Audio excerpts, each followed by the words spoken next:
Chipset yang satu ini baru dirilis tahun 2022 dan ramai banget jadi perbincangan kaum gamers nih, berkat proses fabrikasi 6 nanometer yang bikin efisiensi daya baterainya jadi awet. Yup, ini dia MediaTek Helio G99. Selain karena baterainya yang awet, performa giroskopnya juga terbilang responsif. Nah, pas banget nih dia udah ngumpulin beberapa HP yang pakai chipset ini dalam 7 HP MediaTek Helio G99 terbaik. Check it out! Masuk ke daftar produk yang pertama untuk HP MediaTek Helio G99 terbaik ada Poco M5. Nih dia mau disclaimer dulu nih sedikit. Meskipun HP ini masuk di urutan pertama, bukan berarti performanya nggak maksimal karena skor Antutunya yang paling rendah. Soalnya pas di tes benchmark Antutu ngehasilin skor 316.305 poin. Berdasarkan penelitian Nidya nih, ini adalah skor yang standar untuk MediaTek Helio G99. Nah, buat ngebuktiin performanya, kita tes pakai main game deh. Sewaktu dipakai PUBG Mobile, ternyata settingan mentok yang bisa buka di HP ini adalah HD High aja. Walaupun begitu, pas dipakai main di settingan Smooth Ultra masih lancar jaya kok. Ini kelihatan dari frame rate-nya yang stabil di 40 fps. Nah, waktu dipakai buat main Apex Legends dengan settingan grafis normal dan frame rate normal, HP ini juga nggak keseringan ngalamin frame drop. Sebagai tambahan, Poco juga nggak pelit loh buat ngasih fitur lebih di HP ini. Kalau kamu emang anaknya si paling cashless, Poco M5 udah memiliki fitur NFC yang bisa kamu pakai untuk transaksi uang elektronik. Selain itu, HP ini juga masih disematkan IR Blaster yang berfungsi jadi remote serbaguna. Kalau kamu mau matiin atau hidupin TV tapi lupa naruh remote-nya di mana, Poco M5 bisa jadi penyelamat loh. Tapi sayangnya, karena setelah Nidya cari, ternyata hasil kameranya masih tergolong standar banget untuk ukuran HP kelas 2 jutaan. Kamu bisa kepoin spesifikasi dan harga terupdate dari Poco M5 di scene berikut.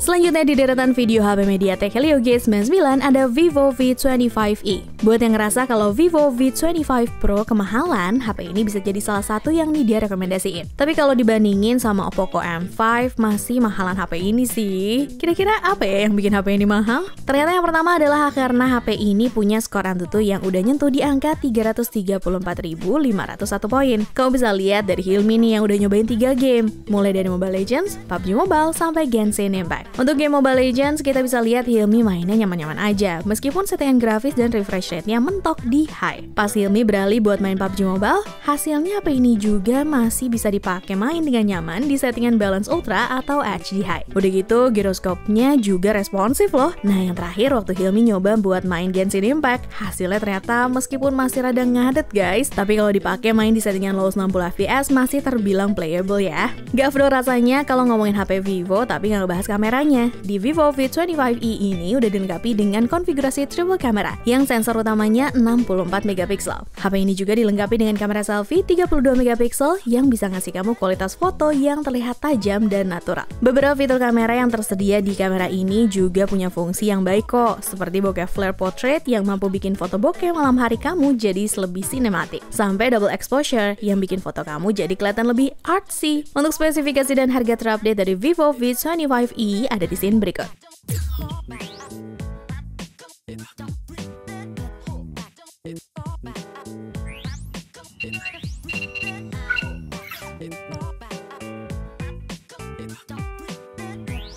Dirilis menjadi penutup akhir tahun dan pelengkap dari Note 12 series kemarin, Infinix akhirnya resmi meluncurkan Infinix Note 12 2023. Meskipun smartphone ini hadir sebagai HP kelas 2 jutaan, tapi mereka menghadirkan spek yang mirip-mirip dengan HP kelas mid-range loh, mulai dari varian 8/256GB hingga kemampuan fitur fast charging 33W. Buat yang ngerasa RAM 8GB kurang gede, Infinix Note 12 2023 juga menyediakan fitur extended RAM hingga 5GB. Jadi kalau di total, kamu bisa menggunakan total RAM hingga 13GB di HP ini. Dikombinasiin dengan chipset MediaTek Helio G99, HP ini mampu ngehasilin skor Antutu sampai 376.120 poin. Kamu jadi bisa melibas beberapa game berat menggunakan smartphone ini, mulai dari PUBG Mobile, Mobile Legends, hingga Genshin Impact. Untuk PUBG Mobile sendiri, Infinix Note 12 2023 udah bisa buka settingan Smooth Ultra. Hasilnya juga mulus habis guys, minim frame drop. Cuma kalau kita lihat dari channel Taiko Drop nih, dia nemuin sedikit sedikit ngebug di HP ini. Meskipun menurut Nidya ini sih bukan masalah banget ya guys, karena selain dari bug tersebut, gyroscope di Infinix Note 12 2023 ini terbilang cukup responsif. Dilihat dari performa yang cukup bisa diandelin, kira-kira ketahanan baterainya gimana ya? Infinix Note 12 2023 ini udah dilengkapi juga dengan kapasitas baterai 5000 mAh yang disupport dengan fitur fast charging 33 watt. Kamu juga bisa aktifin fitur power boost untuk memperpanjang durasi screen time-nya sampai 3,7 jam. Buat spesifikasi dan harga terupdate dari Infinix Note 12 2023 ada di scene berikut.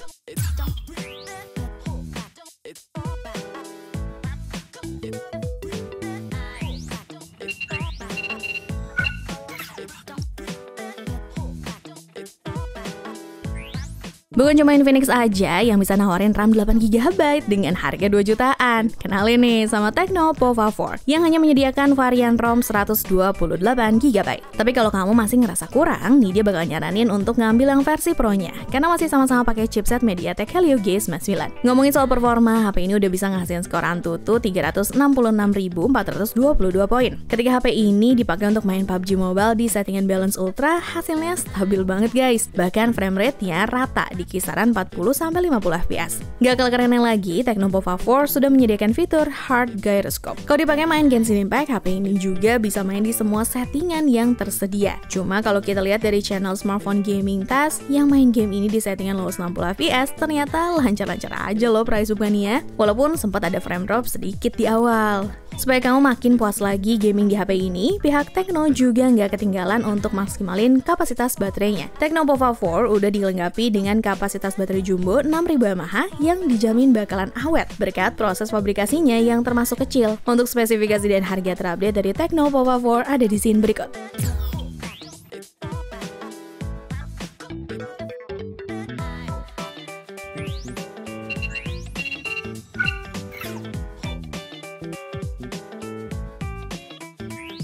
Di produk selanjutnya sesuai yang dia mention sebelumnya, kali ini ada Tecno Pova 4 Pro. Selain menjadi solusi buat kamu yang nyari varian dengan memori internal yang lebih luas dari Tecno Pova 4, HP ini juga cocok buat kamu yang suka ngeluh baterai cepat habis dan emang mager banget buat bolak-balik ngecas. Karena fitur fast charging 45 wattnya bakalan ngebantu banget sih, soalnya HP ini bisa terisi penuh baterainya dari keadaan 0% ke 100% hanya dalam waktu 70 menit. Udah gitu nih, Praisubania, baterai di HP ini tuh punya ukuran XL alias udah 6000 mAh. Ditambah lagi dengan chipset MediaTek Helio G99, baterainya pasti awet berkat proses fabrikasi 6 nanometer. Ini terbukti seperti yang dibilang sama Kohlim Reviews ya guys, dimana pasti pakai untuk main Mobile Legends ternyata kuat hingga 10 jam. Terus kalau dipakai main PUBG Mobile gimana nih? Kan udah kerja sama juga tuh sama PUBG Mobile. Harusnya sih dengan skor Antutu hingga 376.708 poin, bisa banget ya buka settingan grafis smooth extreme. Tapi ternyata baru bisa kebuka sampai settingan smooth ultra aja nih Praisubania. Cuma ini nggak ngurangin antusias Nidya dengan si Pova 4 Pro ya. Karena sebagai gantinya, HP ini punya gyroscope yang nggak kalah responsif. Kalau kamu bertanya-tanya kenapa harganya jadi melambung tinggi, itu karena antusias kaum gamers nih tinggi banget. Soalnya sekarang banyak yang ngeluh kalau di toko offline HP-nya udah goib. Buat yang penasaran, langsung aja cek spesifikasi dan harga terupdate dari Tecno Pova 4 Pro di scene berikut ini.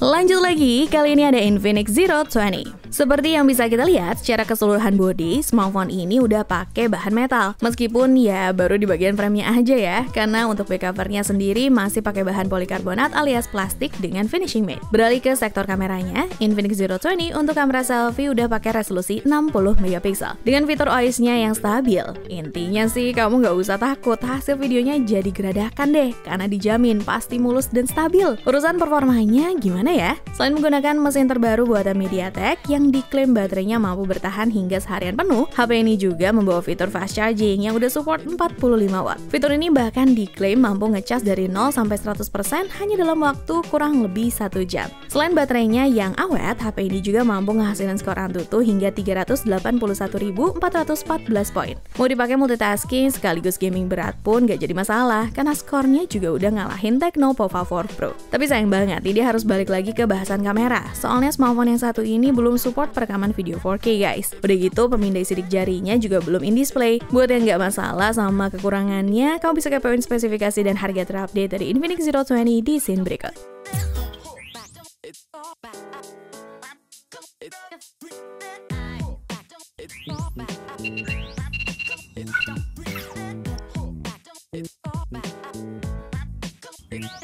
Masih kurang puas sama performa ke-6 smartphone yang udah nih disebutin? Makanya tonton dulu sampai habis videonya, karena masih ada satu HP lagi yang bisa bikin pengalaman gaming kamu jadi lebih powerful. Tapi sebelum masuk ke produk terakhir, bisa kali like, share, dan subscribe-nya dulu, supaya nih dia bisa lebih semangat lagi bikin kontennya.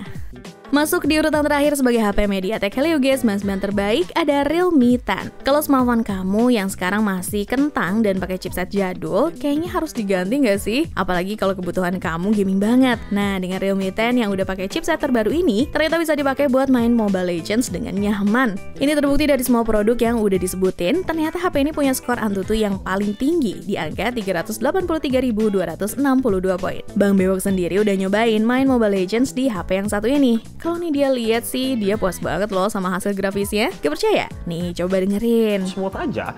Jadi dari experience gue nih, gue bisa tarik kesimpulan ya. Kenyataannya, untuk Realme 10 ini memang sanggup guys, ngelawan banget buat main Mobile Legends. Sementara kalau kita lihat dari channel Unboxing Diaries, semua settingan grafis di Realme 10 juga udah bisa rata kanan. Tapi perlu diingat ya guys, tes benchmark dengan Antutu ini bukan serta-merta karena faktor chipsetnya aja. Karena masih ada lagi faktor penting lainnya yang mendukung, seperti varian RAM yang digunakan, internal memory, hingga kartu grafis atau GPU. Sebagai tambahan, layar dari Realme 10 ini juga udah pakai panel Super AMOLED yang dilengkapi dengan refresh rate 90Hz. Selain bisa manjain mata kamu banget dari segi visualnya, nge-scroll FYP TikTok pun gak bikin kaku. Untuk spesifikasi dan harga terupdate dari Realme 10 ada di scene berikut. Sekalian ini izin pamit ya guys, cobalah!